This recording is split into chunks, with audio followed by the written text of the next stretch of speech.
Welcome to the Rabbi Daniel Lapin Show. Each and every one of you happy warriors, to each and every one of you I say welcome to this show where I, your rabbi, reveal how the world really works. Just recently, somebody wrote in a question to me at the We Happy Warriors website. And that's a great place to reach me. I've noticed, I stop by Facebook every now and then. I visit the Friends of Rabbi Daniel Lapin page. I visit the Rabbi Daniel Lapin page on Facebook. And but the place that I really follow carefully, and Susan Lapin does as well, and the place where we respond most directly is on the WeHappyWarriors.com website. That's right, WeHappyWarriors.com. And so if you are not yet on our list of happy warriors, then we'd love to see you there. So go right ahead to the WeHappyWarriors.com, and on the website you'll be able to join us, and then we shall be linked, and you will be part of the community that is focused on improving its family life, its financial life, its physical fitness life, its faith life, and its friendships. So just go ahead and do that. So somebody writes me and says, Rabbi Lapin, I just learned that we share about 98% of the DNA we have with chimpanzees. In other words, if you examine the DNA strand of humans and chimpanzees, it'll be 98% similar. And if that's the case, why do you keep insisting that there is such a huge difference between humans and animals? And the answer is not that complicated to explain. And I explain it, and that is, look, you've got to understand that the reason that one of the 5 F's that we consider to be so important for the complete fulfillment of your life is faith. Now, faith doesn't only refer to faith in God. Faith also refers to anything that is non-measurable in a laboratory. I've often explained this. If you want to understand, why it is that 2 people who've had exactly the same earning capacity and they've worked for the same amount of time. And again, one has to stipulate this hypothetically, but imagine 2 people who've had exactly the same income for the same number of years. Why won't they have the same net worth? Well, because you can tell that with animals, because animals have definable needs. Right? It's not hard to figure out what a leopard needs or what an ostrich needs or what an elephant needs. But it's much harder to figure out what a human needs, because what a human wants and what a human needs are 2 very blurred categories. And so you won't be surprised to hear that 2 human beings who've had the same income will not have the same net worth, because some human beings have the willpower to save and invest. Other human beings surrender to the impulse to spend and have fun. So they will not end up with exactly the same. If you want to know why that is, that's not a physical difference, it's a spiritual difference. And that is why no complete understanding of economics can exist without an understanding of the spiritual as well, because so much having to do with money is spiritual. And the difference between humans and chimps physically is not a lot, only about, as they say, 2%. Although, by the way, for those of you interested in the evolutionary biology side of things, that is a gross oversimplification of the DNA similarity. But I'm happy to grant it for the moment. It doesn't matter. Because the fundamental difference between humans and chimpanzees is spiritual, not physical. And what's so interesting about the primates is they show us what we are without the spiritual. In other words, when human beings strip away their spiritual and we abandon that part of our humanity, we become more and more like primates. I mean, it's clear and simple to understand. We become very basic human beings driven by our appetites. We're essentially at that point primates with a limited capacity to speak.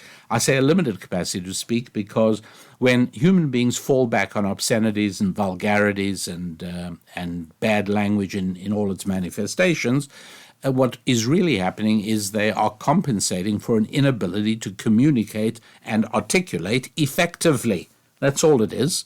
And the spiritual desire to communicate remains there.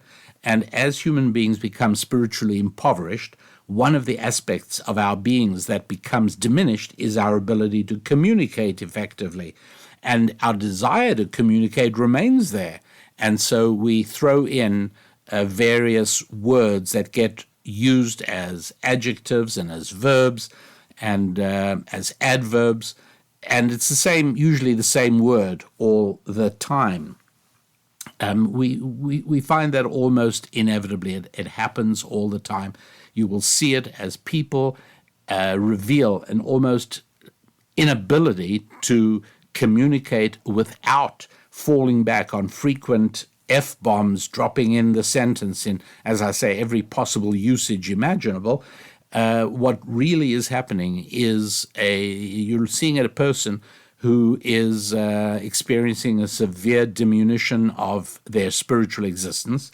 This manifests itself most often in a limited ability to communicate, and because the desire to communicate is still there, but they lack easy access to the adjectives and the nouns and the verbs and the adverbs. They just fall back on obscenities and vulgarities, and I get it. When you see people communicating like that, you are looking at people who are losing the prime thing that distinguishes us from primates. Yeah, I told him, you're absolutely right. Our difference between us and chimpanzees is only 2% on a physical level. On a spiritual level, it's infinite. It's much more than 100%. The difference is infinite. And so it's worthwhile getting that this is just a part of who we are, right? Not hard to get. Now, before I go into differences between men and women, let me ask you to, first of all, subscribe to the podcast. And that's like routine, right? Almost every podcast, usually at the very beginning, says, oh, please, if you like this, go ahead and subscribe. So you've heard it before, and you'll hear it again. So there you are. I've asked you to subscribe, and if you can, that would be fantastic, and I would appreciate it. If not, you're still welcome to listen, of course. So second thing I would ask you to do is head over to wehappywarriors.com and join our Happy Warrior community, because there's no question about it. Fighting the forces of entropy is hard. That's all there is to it. Working on improving your finances, instead of just going to work every day, but doing more than that, almost as a passion-filled rite of excitement. You work on improving your finances, and there are real important ways of doing that you will be able to gain from the website at rabbidaniellapin.com. You can go to the Financial Prosperity Collection, but there are really things you have to do. And in order to make sure that you have access to all of these things, it would be great if you would be able to go ahead and join us as a Happy Warrior, which you will find, again, easy to do on the website, wehappywarriors.com. You got it. There's two websites. They interlink with each other. One is rabbidaniellapin.com, and one is wehappywarriors.com. The wehappywarriors.com is kind of really for folks who've already joined our community of Happy Warriors. But at any rate, so subscribe to the podcast, become a Happy Warrior, and away we go. I said I would touch on men and women being different. Yeah. Look, you want to tell me there's not a big difference between men and between humans and chimpanzees? Yeah, you're right. On a physical level, it's not a huge difference. On a spiritual level, it's immense. How about the differences between men and women? Now, look, there are obviously significant physical differences. There's no question about it. Women's bodies produce a few relatively large eggs for reproduction, and for reproduction, men's bodies produce large numbers of very small sperm. But the main difference between men and women is, of course, spiritual. That's the main difference. That's where the huge differences are. We know that men are stimulated visually much more than women are. We know that women are stimulated more by the ear than they are visually. And so this, of course, is one of the reasons. I've discussed this in the past, that artificial dolls that are enhanced by artificial intelligence and are made to be as lifelike as possible exist on the marketplace for men.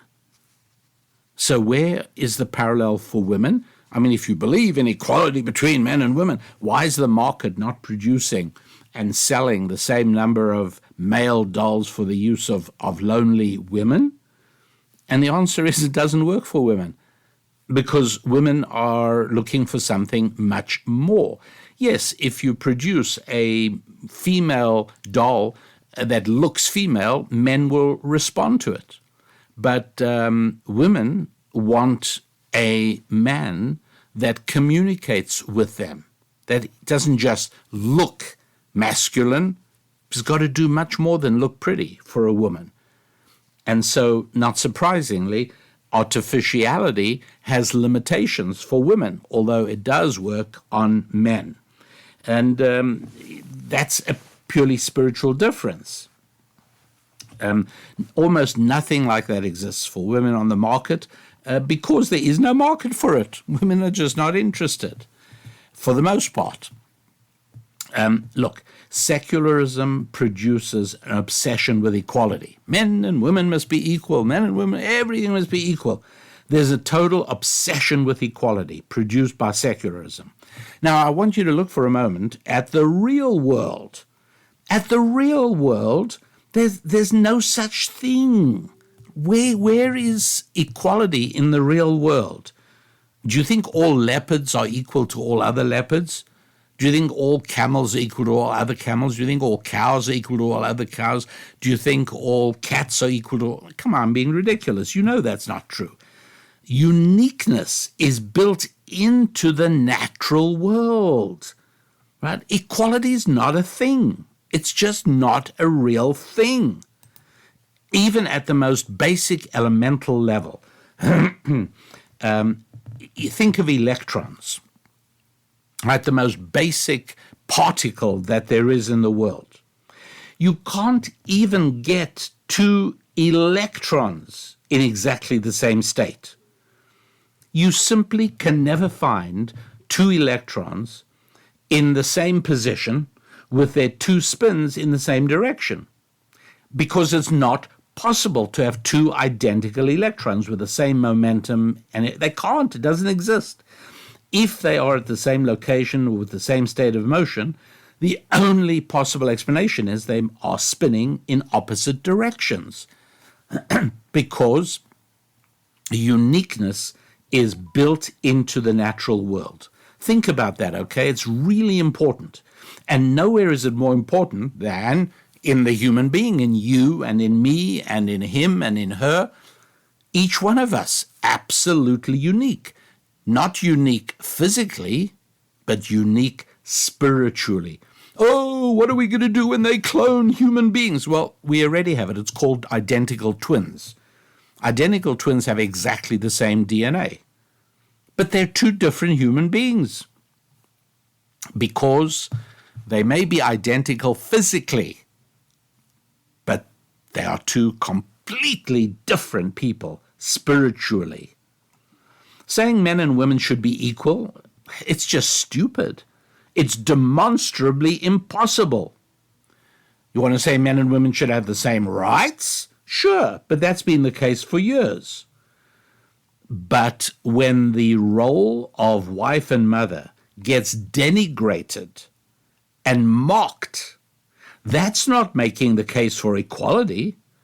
That is carrying water for a radical anti-family agenda. And an anti-family agenda is very damaging and very destructive. And if you don't believe me, well, then you would be someone who does not try to run a business in San Francisco or in Seattle or in any of the other woke cities that have been governed by left-wing Democrats for 3 or 4 or 5 decades. Because if you were, you would know already that the people that are forcing you to close your business, the people that are forcing you to hire expensive guards and to install expensive security equipment in order to stop flagrant shoplifting, then you would know that all the culprits, all the perpetrators of those criminal activities that are making it impossible for you to continue earning a living, you would know one thing, and that is they did not grow up in intact families. There's nothing else you know about them. There's nothing else you can predict about them.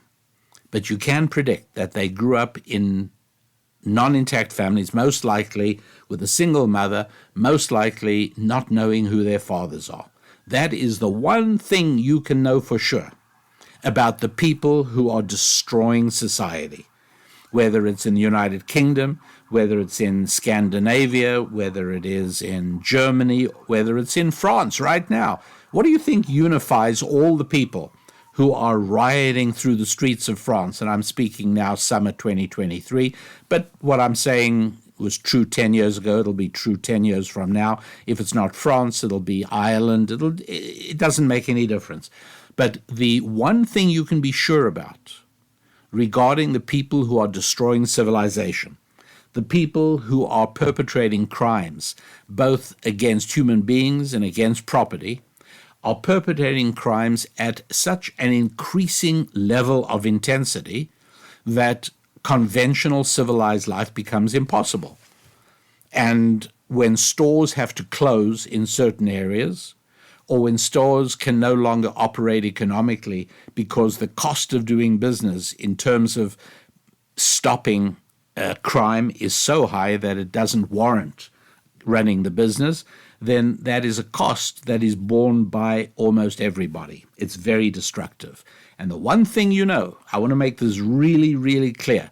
You don't know about the religion, you don't know about the color, you don't know about you don't know anything about these people excepting one thing.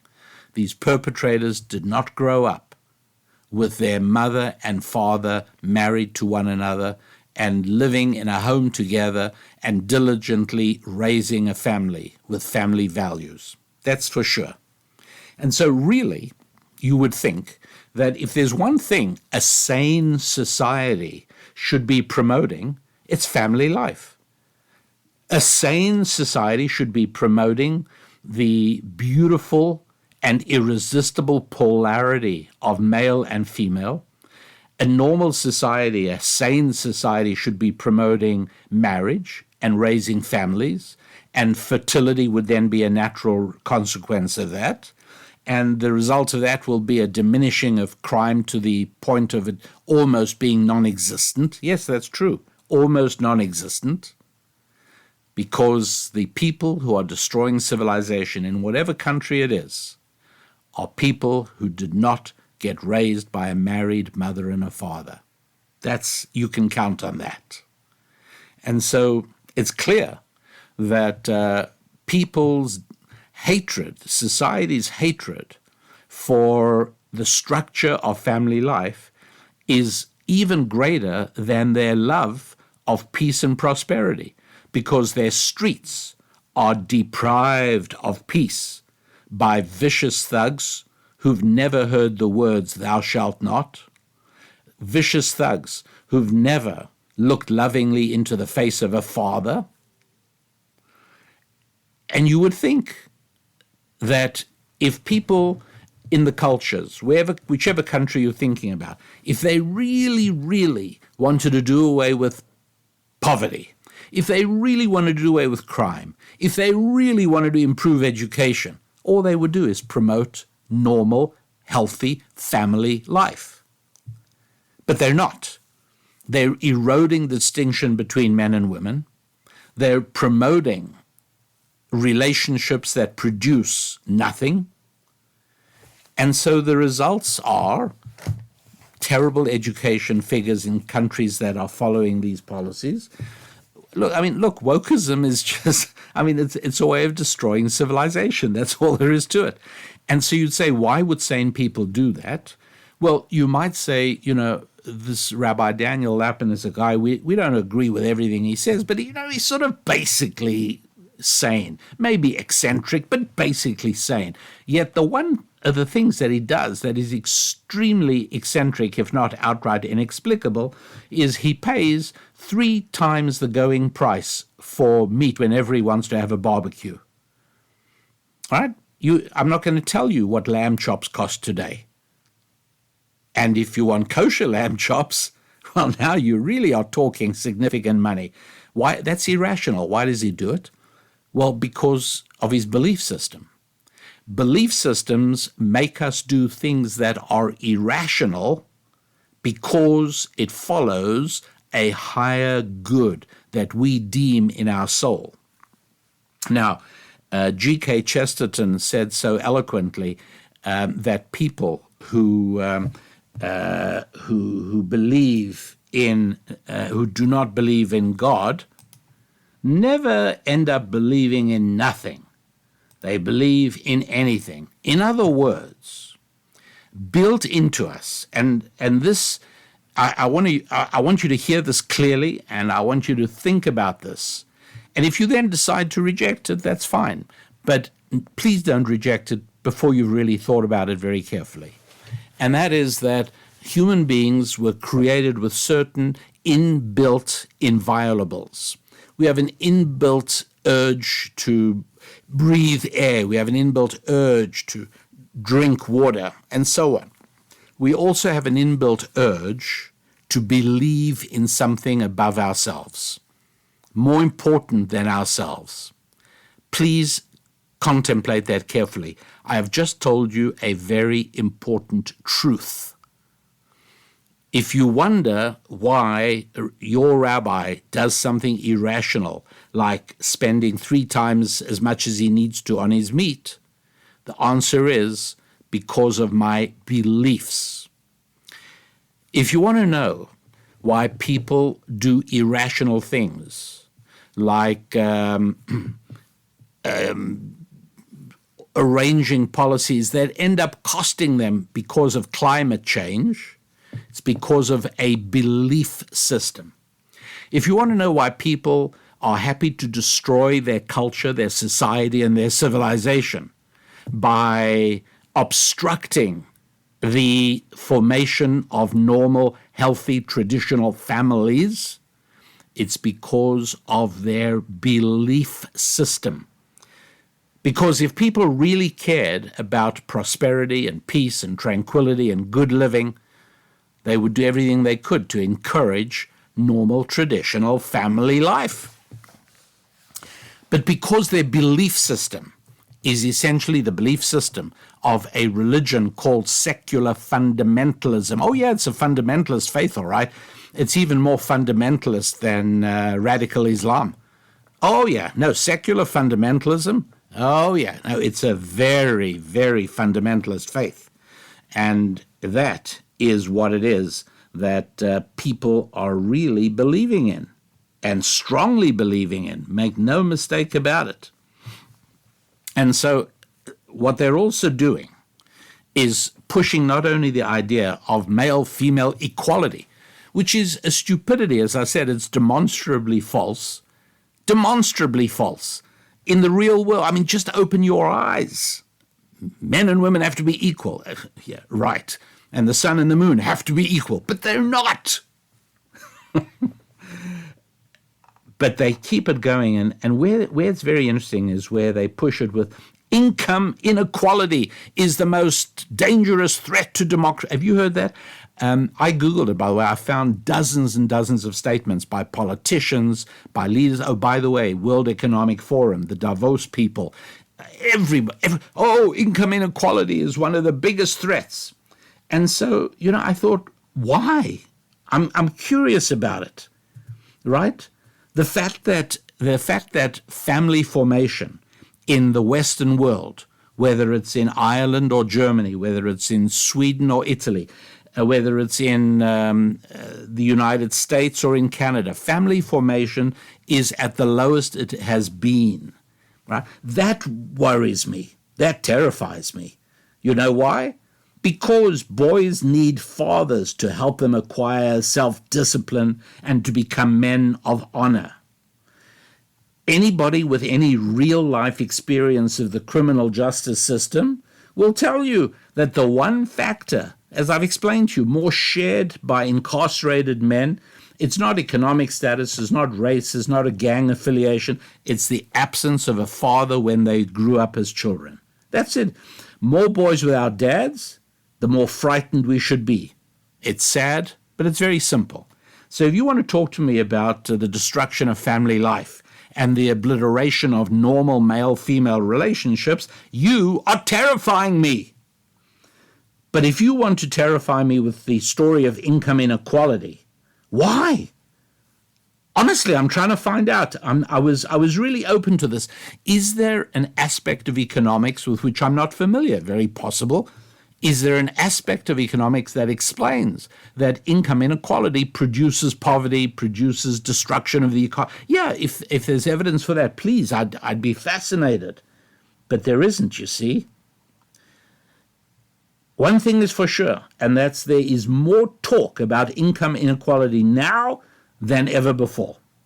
Pundits and politicians pontificate about how dangerous income inequality is, because they want, obviously, income equality. But, you know, I like to try and figure things out. I like to try and understand things. And what's more, I'm deeply bothered when I cannot understand something. There have been a number of occasions where I literally cannot go to sleep, or I wake up in the night and I can't go back to sleep because I'm tackling a problem I don't understand. It makes no sense. Listen to one. These are pundits. I mean, I'm quoting to you from World Economic Forum. I'm quoting from International Monetary Fund. I'm quoting from World Bank. I'm just reading you a couple of things they say. For businesses, systematic inequality is a great source of risk.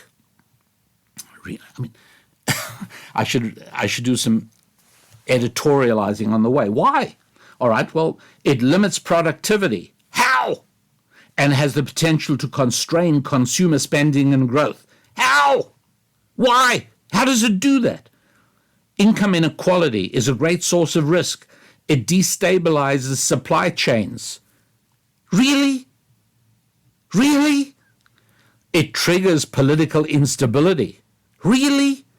Really? 100 years of political stability during the Victorian era of the British Empire. 100 years of political instability. There could hardly have been more income inequality than there was in Victorian England. So the burden of proof is on you. If you're telling me that inequality triggers political instability, you've got to show me how. Political income inequality jeopardizes people's social license to operate. On this one, I won't even ask how. I'll say, what on earth does that mean? Income inequality has long been a significant problem in the United States. Well, I'll tell you, income inequality has long been present in the United States, even during our best years. What income inequality, listen to this one. I mean, this is not me talking. Please don't even for a moment think I would say a thing like this. I'm reading to you. Income inequality has been correlated with higher levels of crime. Oh, correlate. So all of a sudden, correlation does equal causation, apparently. Otherwise, it would be meaningless and you would never say such a stupid thing. Income inequality has been correlated with higher levels of crime. I think income inequality has also been correlated with the departure of pirates from the Caribbean. So maybe we need to bring pirates back to the Caribbean. Income inequality has been correlated with men no longer wearing wigs. Well, what's correlation got to do? Never mind. These are people you are supposed to believe. Income inequality has been correlated with higher levels of crime, stress, and mental illness. Oh, so now we know what's causing the scourge of mental illness in the United States. It couldn't possibly have anything to do with what you've heard me explain on this show before, and you will hear me explain again, that when you strip away the spiritual part of life from human beings who are already hardwired to need a spiritual dimension, you end up with sick people. That's not hard to understand. Income inequality has been correlated with mental illness. They're reaching, I mean, my goodness, that is in and of itself surely enough reason to dismiss income inequality as anything like a serious problem. Listen to this one. This is even better. Historical social ills such as, you're not going to believe this, historical social ills such as slavery, immigration problems, and Japanese internment camps are correlated with higher levels of income inequality. My friends, that's how you can know that income inequality is not a problem. Because if it was, they would have been able to give us the hows and the whys and the wherefores. And instead, when you look up what actually is the problem with income inequality, you get things like it's correlated with slavery, immigration problems, and Japanese internment camps. Japanese internment camps caused by income inequality. Well, we said correlate. Well, why don't you use cause? Show us what's actually is the cause and effect relationship. Well, we don't actually have any cause and effect relationships for income inequality. You mean it doesn't cause higher levels of crime, stress, and mental illness? Well, no, it's just correlated with that. Oh, my goodness. I mean, really? Is that what we're talking about? Listen, the fact is, I don't know about you, but my guess is that if you're a happy warrior, you are quite comfortable living among people who have less money than you do. And you're also comfortable helping them with a hand up. You give away 10% of your income. And ideally, you give it to end users. You try and give it to people it can directly help somehow. In the same way, I think you and me, all of us happy warriors, we're okay living among people who have much more than we have. Really. As a matter of fact, I'm perfect. I like it. It's fine. I like living in an area that has beautiful homes and well-kept gardens and where people drive nice cars. It's nice. I have no problem with living among people. I'd like to live, I'd like the people around where I live to be richer even than they are. For happy warriors, how it's much, much, much more important, much more important how people behave than how much money they have. When I speak of high class, I don't mean rich people. High class means people who behave as if they are living with a past, a present, and a future. When I speak of low class, I don't mean poor people. Low class are people who live only in the present. Now, they tend to be people who don't have much money because when you live in the present, you just tend not to make much money. I've often explained that one of the reasons I stress family as long as with finance is that having children helps you make money. You know why? Because you are more tuned to the future when you live with your children. You should thank your children every day. You should thank your wife every day for giving you children, if you're men. How people behave is much more important than how much money they have. Shall I say that again? How people behave is much more important than how much money they have. We feel sympathy for poor people, and if anything, I would say that happy warriors are inspired to greater effort by rich people in the hopes of us also reaching their levels of affluence. It's not a bad thing. But all those who are agitating politically about inequality, they insist that it's terrible, but they will not tell us how and why.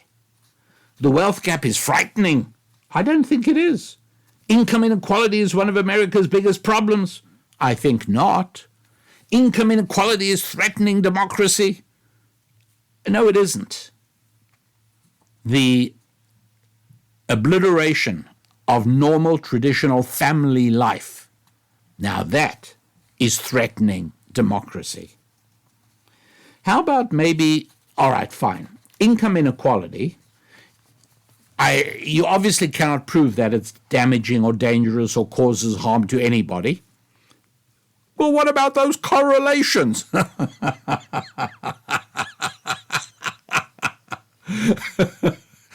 what about those correlations? Yeah, right. So if income inequality cannot be shown to be dangerous or harmful or damaging in any way at all, which it can't, then maybe it's just plain immoral. And if something is immoral, even if it's not harmful, if something is immoral, that's a good enough reason not to do it. The trouble is that the words moral and immoral are utterly meaningless without us specifying the framework that defines morality. For instance, if the framework endorses socialism, liberalism, progressivism, then in that framework, inequality is obviously immoral, by definition, in the framework. This means we must empower government to tax the rich in order to redistribute their money to the poor. And by the way, if you wondered who will do the defining of what means rich and what means poor, well, that'll be government power as well. And,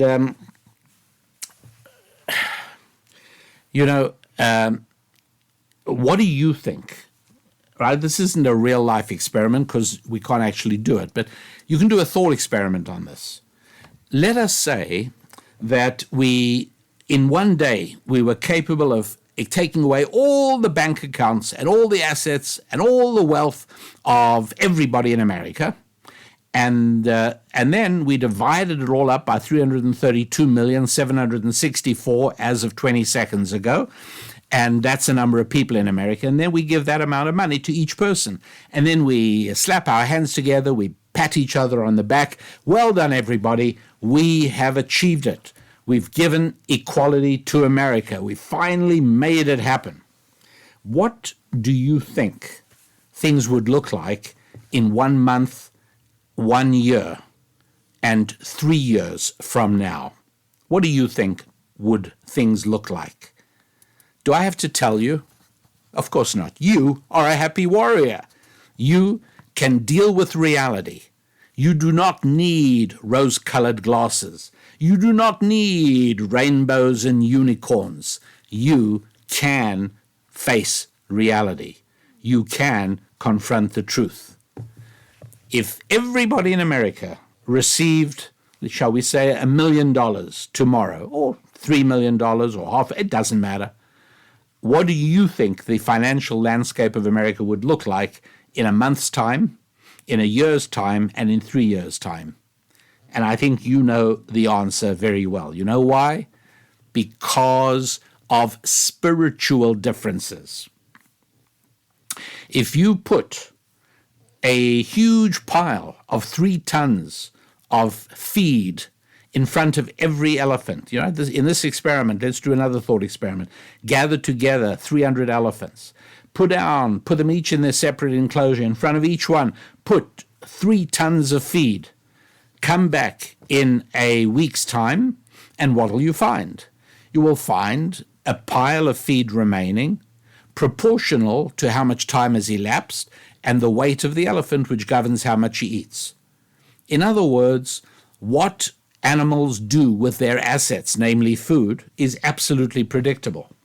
But you know that if we gave everybody in the United States $1 million and we came back in a month and in a year and in 3 years, we would not find that they all have the same thing.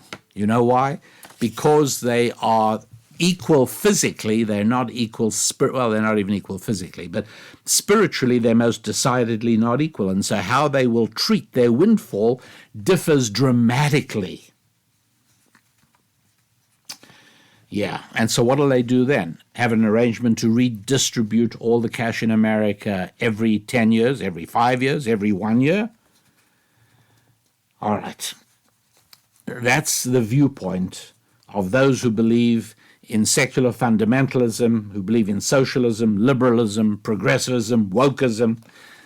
But there's another morality defining framework, and it's one that has sculpted the civilization that socialism always wishes to dismantle.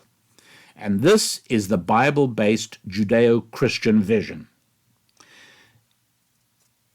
And in the judeo-Christian Bible-based vision, you can search as long as you like for any sign that equality is a guiding moral principle. Oh, I understand that in socialism, progressivism, and secular fundamentalism, and wokeism, equality is the defining principle. I get that. But in the Judeo-Christian biblical vision, you will search forever trying to find any sign that equality is a guiding moral principle. And just as absent is any condemnation of inequality.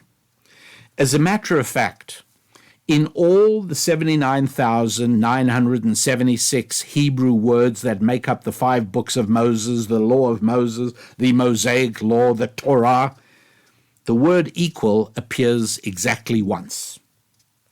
And I'm going to tell you where it is. Now, if you don't yet own a Bible, and I look, happy warriors have to own a Bible. I'm sorry. That's all there is to it.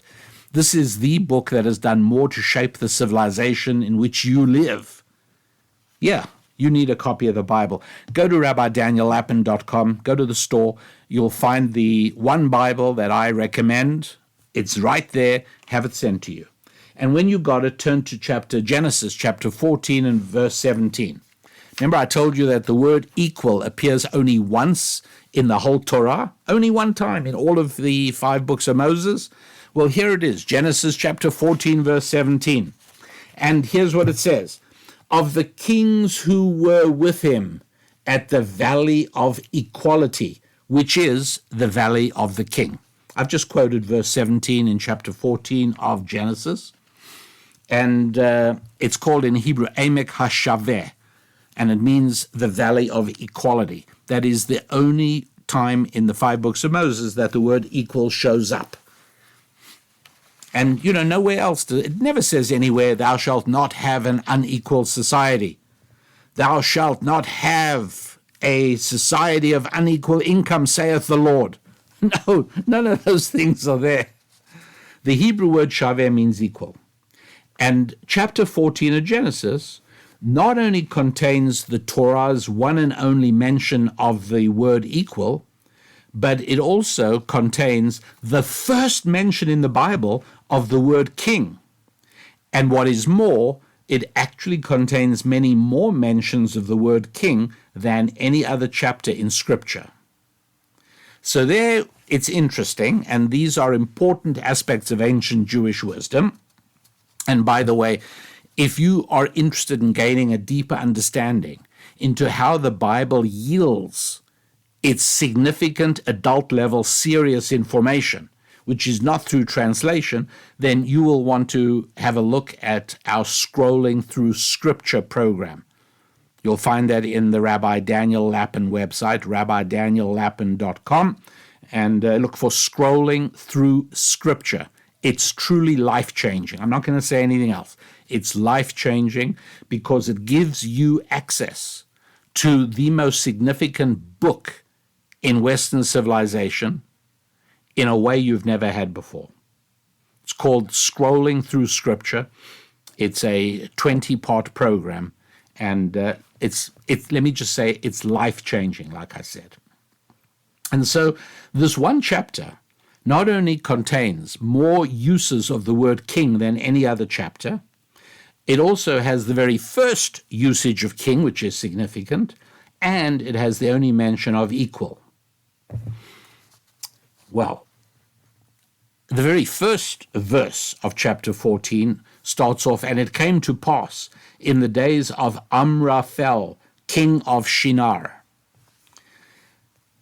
That's right, the opening verse of the entire story mentions Amraphel, king of Shinar.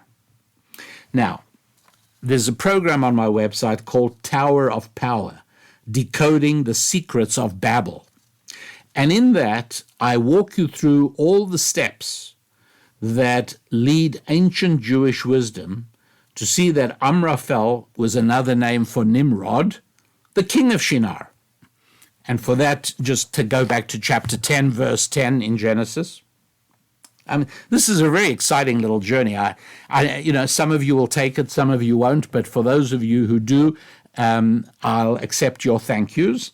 And Nimrod's vision in chapter 10, verse 10, Nimrod's vision of social organization is the centralized control system that makes war against Abraham's biblical vision of human freedom.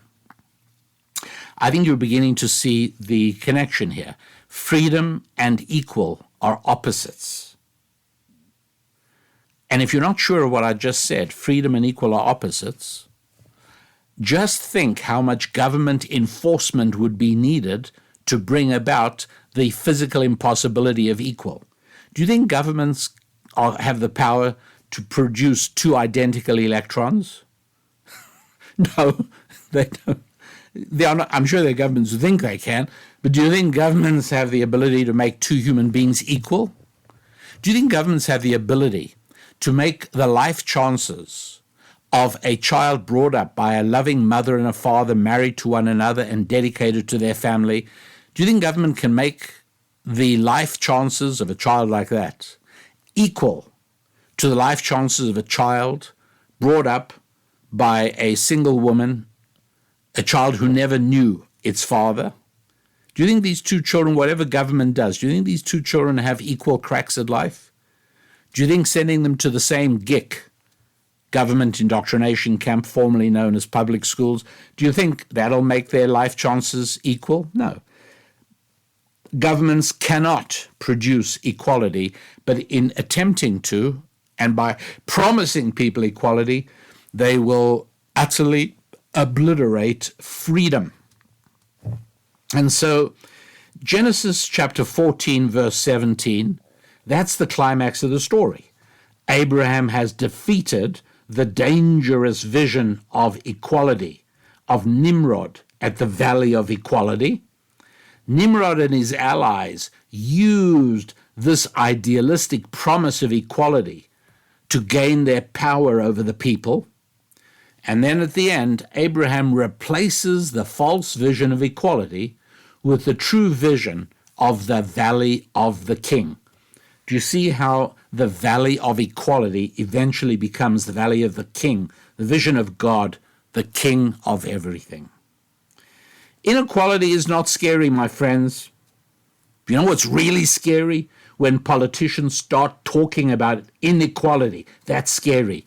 Because when politicians start focusing, we've got to do something about income inequality, it's so dangerous. When they promise to eradicate inequality, it's terrifying to me. You know why? Because that can only be achieved by obliterating freedom. That's all. And so you got to see that that's really what's going on. And the resources that will help you achieve that on rabbidaniellapin.com. Look for a resource called Tower of Power, Decoding the Secrets of Babel. Look for a resource called Scrolling Through Scripture, and become a happy warrior. Join us in our happy warrior community. And so, dear friends and happy warriors, one and the same, it is time to bring today's show to a close. Love to hear from you. Again, on the We Happy Warrior site, easiest way to communicate with me. And be sure to subscribe to the podcast. I love to have the subscription numbers going up.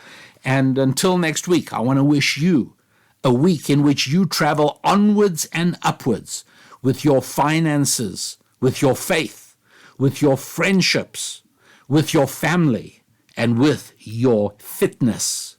I'm Rabbi Daniel Lapin. God bless.